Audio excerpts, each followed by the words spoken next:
Dictation शुरू होगा 5 second बाद।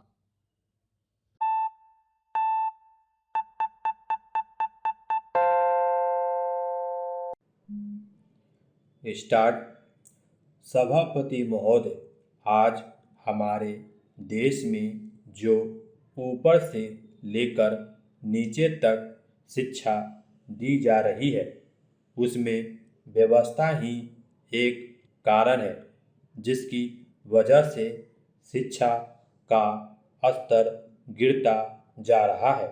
मेरा अपना विचार है कि जो शिक्षा प्रणाली है और जिस रूप में शिक्षा दी जा रही है, वही अनुशासनहीनता का भी कारण है। अपने देश और प्रदेश में हर एक की अपनी अपनी भाषा है और वह बालक जो इस देश में पैदा हुआ है, जो अपनी मातृभाषा की गोद में पला है, उसको यदि अपनी मातृभाषा में ही शिक्षा दी जाए तो मेरा विचार है कि शिक्षा का स्तर ठीक हो सकता है।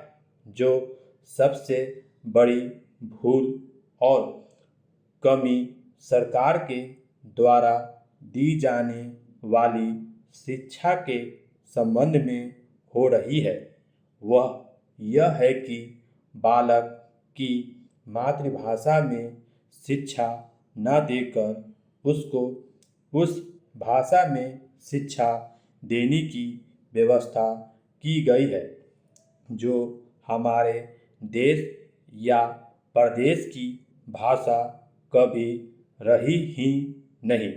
मेरा अभिप्राय विदेशी भाषा अंग्रेजी से है।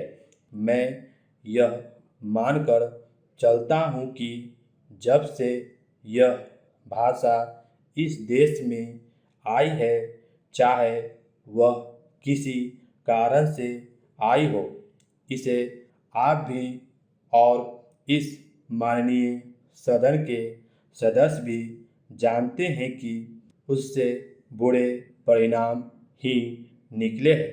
कोई भलाई नहीं हुई है। इस देश को जो हानि हुई है वह किसी से छिपी नहीं है। हम देख रहे हैं कि हमारे यहाँ जितना फैशन बढ़ रहा है और जितनी वेशभूषा बिगड़ रही है, वह सब अंग्रेजी भाषा के ही कारण है।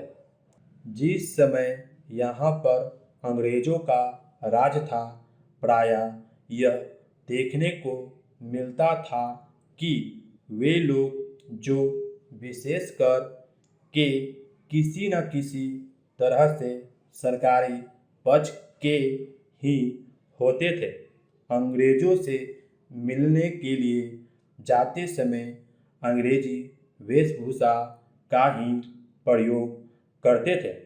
परंतु यह इस प्रदेश और इस देश का दुर्भाग्य है कि अंग्रेजों का राज समाप्त हो जाने के बाद भी लोग उनकी वेशभूषा को पहनते चले जा रहे हैं।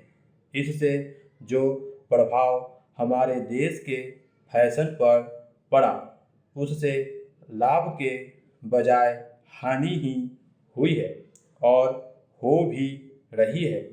मेरा ऐसा विचार है कि अंग्रेजी वेशभूषा से इस देश को बहुत हानि हुई है। भारत की गौरवपूर्ण सभ्यता और संस्कृति के संरक्षण पर पर्याप्त ध्यान देने की आवश्यकता है।